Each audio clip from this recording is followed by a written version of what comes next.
ambitions sont Ah, il y a Magellan qui dit Imo Shinjao. Meilleur personnage Shinjao.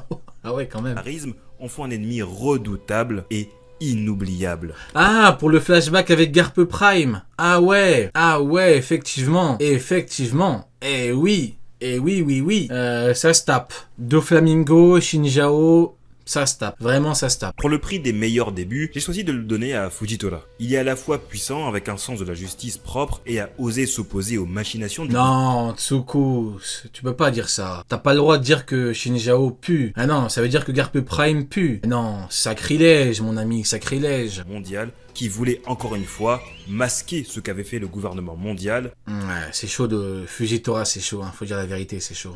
de mèche avec Doflamingo. Il l'a fait en tant qu'amiral. Et ça, franchement, c'est fort. Quant à ses pouvoirs gravitationnels, c'était fascinant. Évidemment, voilà, un amiral qui fait apparaître une météorite en tant que première attaque. Voilà, quoi. Forcément, meilleur... Pas mal dans le chat. Fujitora, meilleur intro que Sabo. Pas mal. En fait, Fujitora... Ouais, Sabo, non, t'as raison, Sabo, hein. Ouais, non, t'as raison. Sabo, en vrai, meilleur que Fujitora. Parce que Fujitora, il se fait arnaquer dans le bar... Après, il détruit le bar. C'est quoi cette intro de Golemon? Enfin, excusez-moi. Il vient, il détruit un casino. Après, il dit à la gérante, ouais, t'inquiète pas, on va réparer. D'accord, mais pendant les réparations, comment je travaille, en fait, monsieur? Ça n'a pas de sens, en fait. Vous voyez, t'arrives dans un petit commerce, tu casses tout, tu dis, t'inquiète pas, je vais réparer. D'accord, mais pendant ce temps-là, comment je fais? Donc non, c'est nul. Donc je préfère Sabo, effectivement. Introduction. Quant au meilleur moment de l'arc, je sais que beaucoup de fans adorent le passé de l'eau et Rocinante, qui est sans doute peut-être le meilleur flashback de One Piece, mais pour moi, c'est la révélation Rio CGT. du Gear Force qui lui vole la vedette. Après l'ellipse, ce moment était attendu depuis tellement longtemps et il n'a pas déçu. Rappelez-vous quand le chapitre finissait par force à la fin, suivi de la mention One Piece sera en pause la semaine prochaine. Ça avait fait tellement mal. Ah là là, c'était vraiment quelque chose. Et voilà, après on découvre le Gear Force, Luffy bat Doflamingo et on arrive donc à l'arc Zo. L'arc Zo est un arc de transition. Et honnêtement, je comptais même le passer dans cette vidéo. Parce que vous avez remarqué, mais j'ai passé beaucoup de mini-arcs. Car il y a peu de matière pour décerner vraiment un prix. Cependant, il y a un moment qui mérite d'être mentionné. Pour cet arc, il n'y aura pas de prix de meilleur personnage ou de prix de meilleure introduction. Mais, messieurs dames, le moment où Inuarashi et Nekomamushi annoncent que Raizo est en sécurité, c'est le plus grand retournement de situation dans One Piece et il n'y a pas de débat, C'est une dinguerie, hein. Jack, il les a torturés de ouf. Ils ont pas parlé. Ça, c'est ce qu'on appelle la maladie mentale. Ils ont dit on parle pas. Ils se sont concertés, ils ont dit on parle pas. Non, grosse dinguerie, non. Ça, c'est de la vraie folie, hein. Je m'en fous. Mais meilleure intro, du coup, Jack, évidemment, hein. Jack, meilleure intro pour le truc. Meilleur moment, ça.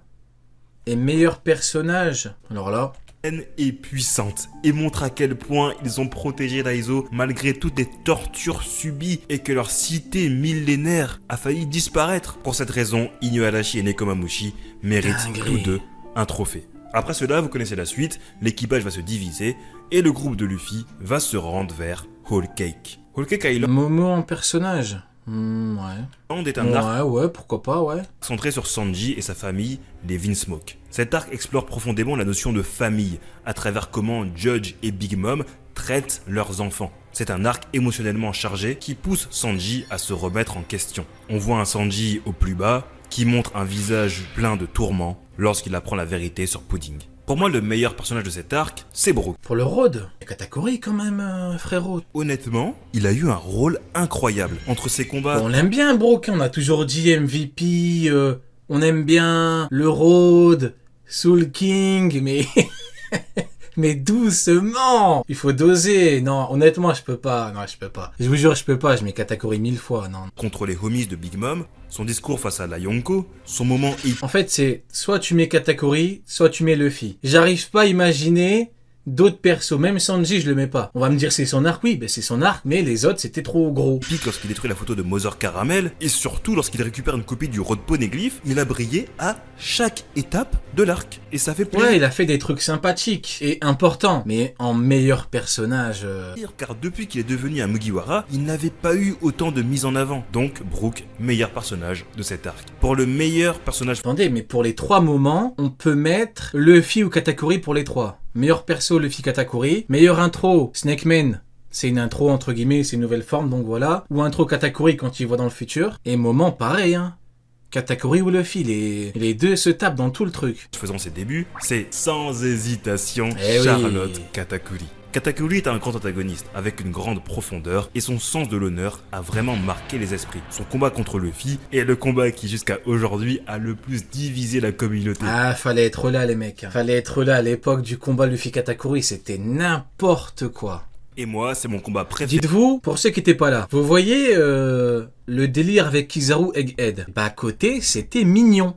Vous voyez Garp sur la ruche. C'était mignon. Luffy Katakuri, c'était n'importe quoi. Les gens, ils allaient trouver les adresses de ceux qui n'étaient pas d'accord avec eux. C'était n'importe quoi. Vraiment, ça allait trop loin. C'était ce qu'on appelle la maladie mentale. De tout One Piece. Quant au meilleur moment de cet arc, Effectivement, katakurisme. Il n'y a pas de garpisme, de kizaruisme. Ça n'existe pas.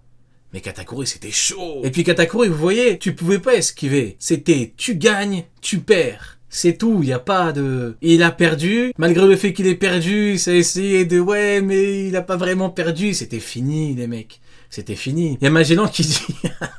des bagarres à la Japan Expo, mais c'est vrai, il y a des gens, ils se sont battus à la Japan Expo pour Luffy Katakuri. Ils se sont... Parce que faut bien se mettre dans le contexte de l'époque, le truc ça a duré 6 mois. Ça a duré 6 mois, les gens ils se sont donné rendez-vous, les mecs. Japan Expo, chapeau de paille, ils se sont battus. La maladie mentale, c'est... Mais maintenant... Des années plus tard, c'est compliqué à expliquer parce qu'il fallait être là. Vous voyez, c'est comme dans le catch. Vous voyez, le catch à l'époque, dans les années 80, ils faisaient n'importe quoi. Ils faisaient genre, ils écrasaient les catcheurs, ils ramenaient la police, ils empoisonnaient les gens. C'était n'importe quoi à l'époque, le catch. 30 ans plus tard, tu peux pas parler de ce truc-là parce que c'est trop... Tu peux pas comprendre. Vous voyez ce que je veux dire? Tu peux pas comprendre des années plus tard, c'est pas possible. Cette scène où Sanji sauve sa famille. Il se tient au-dessus des Vinsmoke, les jambes enflammées, protégeant ceux qui l'ont maltraité. C'est un moment fort qui montre toute l'évolution de son personnage et après cet arc, il était temps pour Oda de conclure la saga des 4 empereurs avec l'arc final. Wano Kuni, Meilleur moment, il a mis Sanji sur la table. Encore une fois, je comprends, mais je suis pas d'accord. Mais je comprends. est sûrement à l'heure Mais ouais, la mort de Pedro, c'est quand même 100 fois mieux. Je peux comprendre, mais je suis pas d'accord. actuelle l'arc le plus important de One Piece au niveau de l'histoire. En témoigne sa longueur. Cet arc est l'aboutissement de nombreuses intrigues commencées depuis Punk Hazard et met en Bon, compliqué, hein. Wano, meilleur perso, Kaido, hein. Meilleure intro, Kaido. Meilleur moment, je Rangun. scène un pays isolé Lewandowski pour Sanji, on reconnaît, bah oui, Magellan. Oui, il a donné une chaussette à Sanji comme Lewandowski en 2021, mais oui. avec ses propres traditions et son histoire complexe, lourdement influencée Ah, j'avais oublié Oden. Ouais, qu'il me pardonne. Ouais, effectivement, Oden. par l'oppression Ça m'est sorti de la tête, parce que c'est dans un flashback, mais ouais, Oden. de Kaido et des pirates aux 100 bêtes. Pour le meilleur personnage de l'arc, deux figures se détachent forcément, Luffy et Kaido. Mais si je devais vraiment choisir, je pense que c'est forcément Kaido. Simplement parce qu'il a incarné cette aura d'invincibilité durant tout l'arc. Ah, meilleur moment, Roger Barbe Blanche, je pense. Hein. Je crois bien que le moment est plus fou que le Bajrangun contre Shoryuken. Parce que c'est la première fois que tu vois Barbe Blanche Prime et Roger... voilà, Roger. Et c'était pas le Prime, mais bon, c'est quand même Roger qui tape. Pendant mais des- bon, après, il y a trop de moments, donc c'est compliqué. Des années, les fans se demandaient comment Luffy allait vaincre un tel adversaire, qui semblait invincible à tout point de vue. Pour les premiers débuts, Oden Kozuki remporte le prix. Son histoire est non seulement Ouais. marquante, mais elle a révélé tant de mystères du passé et du monde de One Piece. Sa lutte contre Kaido et la tragédie de sa fin ont captivé les lecteurs. Enfin, le meilleur moment de cet arc, sans aucun doute, est la transformation de Luffy en Gear 5. C'était un moment que tous attendaient depuis longtemps. Et quand c'est arrivé, faut dire que ça a juste cassé internet. Cette scène où Luffy éveille son fruit du démon à un niveau encore jamais vu représente une Ouais, il aurait pu différencier Wano Nigashima, ouais, je suis d'accord. Ouais, il a tout mis d'un coup, mais ouais. véritable rupture dans la série. Perso, je m'étais fait spoil, et je peux vous dire que moi je suis vraiment à l'affût du moindre chapitre. Donc ça me prouve à quel point c'était un moment qui avait juste marqué la communauté dans sa globalité. Bref, après Wano Kuni, Ah, Egghead. vous savez où on se dirige. On rentre enfin dans la saga finale, et pour l'instant, Alors là, je ne veux aucun Kizaru. Je n'en veux... Attendez, quoique. Attendez, à quoi? Intro? Ouais, intro, je mettrais Kizaru quand il a combattu Sentomaru. Ouais, j'ai bien aimé le moment où Sentomaru lui met un coup dans le menton. Hein, Kizaru, l'homme lumière, tellement rapide que personne ne peut le toucher. J'ai bien aimé ce moment-là. Ouais, j'ai bien aimé ce meilleur intro. C'est exceptionnel, ouais. Il y a quoi d'autre? Non, meilleur intro de Wayan. Bah oui, évidemment. Évidemment. meilleur personnage. Allez, je vais faire semblant. Je vais dire Kuma. Voilà, je vais faire semblant. Voilà. Voilà. À partir de maintenant, c'est comme ça que je vais la jouer. Je vais faire semblant. Voilà, Kuma. Voilà. Et meilleur moment, Ginny. Voilà. Hop, c'est bon, c'est fini. Le seul arc à l'heure Comme ça, on arrêtera de me faire chier. actuelle dont je peux parler, c'est Egghead. L'arc Egghead est sans doute l'un des arcs les plus surprenants de One Piece. Rappelez-vous comment au début on avait dit que ça allait être une transition, 2 mois, 3 mois, 6 mois, 1 an, 2 ans. Kuma Lewandowski.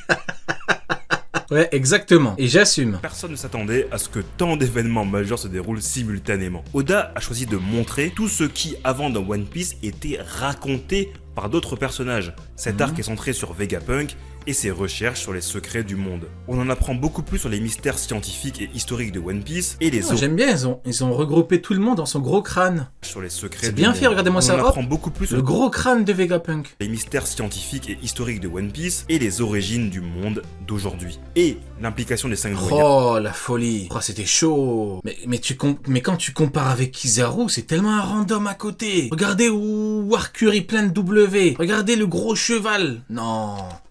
Rend le tout encore plus dramatique. Pour ce qui est du meilleur personnage de cet arc, le choix est particulier. Ah ouais, mais il a pas fait la ruche du coup. Il met tout en même temps. Ah ouais, compliqué. Ah dommage, j'aurais bien aimé qu'il fasse un petit truc au moins. Vous voyez la ruche, on parle de Garp, Shiryu, Kuzan. Vraiment difficile. Entre Shanks qui affronte Kid, Sabo qui lutte contre les doyens, Law contre Barbe Noire, et même Garp qui se met en action Ah sur oui, la regardez-moi ça. ruche. Chaque personnage 130 ans les mecs, respectez-le. a eu son moment de gloire. Toutefois, si je devais Oh le philosophe. Ah, je vais lui envoyer un message maintenant. Je vais lui envoyer un message maintenant. Et je vais lui dire, frérot, t'as abusé. T'as jamais abusé, frérot. Non, c'est trop. Non, il abuse. Non, ça a abusé. Non, Vegapunk, faut pas abuser, meilleur personnage. Non. trancher, Non, frérot, il abuse. Il aime trop ça, non, c'est trop. C'est pas Lewandowski. Ouais, allez, Lewandowski. Vu qu'il est mort, enfin même pas, il est pas mort, il a dit tout le monde est vivant.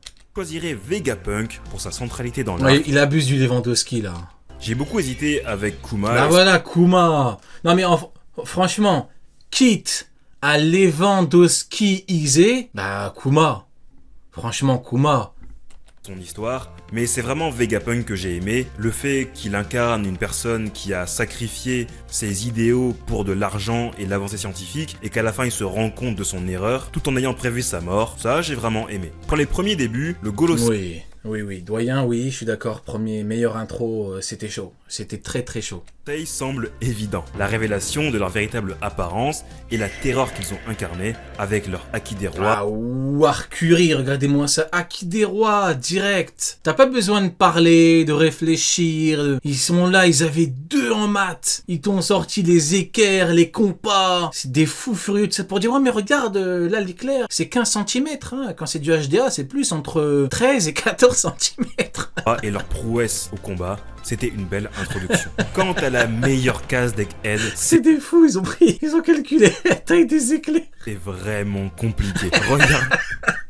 Excusez-moi. Oh la folie, putain, ils sont trop fous. Et tout ce qu'on a eu dans cet arc, tout ce qui nous a rendu fous. Donc vous savez quoi, je vous laisse me dire en commentaire quel a été votre moment préféré. Ah ouais, ça c'était chaud. De cet arc. Mais sachez que bien avant la génération de Luffy, une autre génération terrible a existé. Mais pour les connaître, tu dois regarder ces... Et on avait react et c'était une bonne vidéo. Bon bah écoutez, big up à le philosophe, très bonne vidéo. Voilà, on a kiffé. Il y a des choix plutôt particuliers, mais globalement c'était bien, c'était carré. Hein.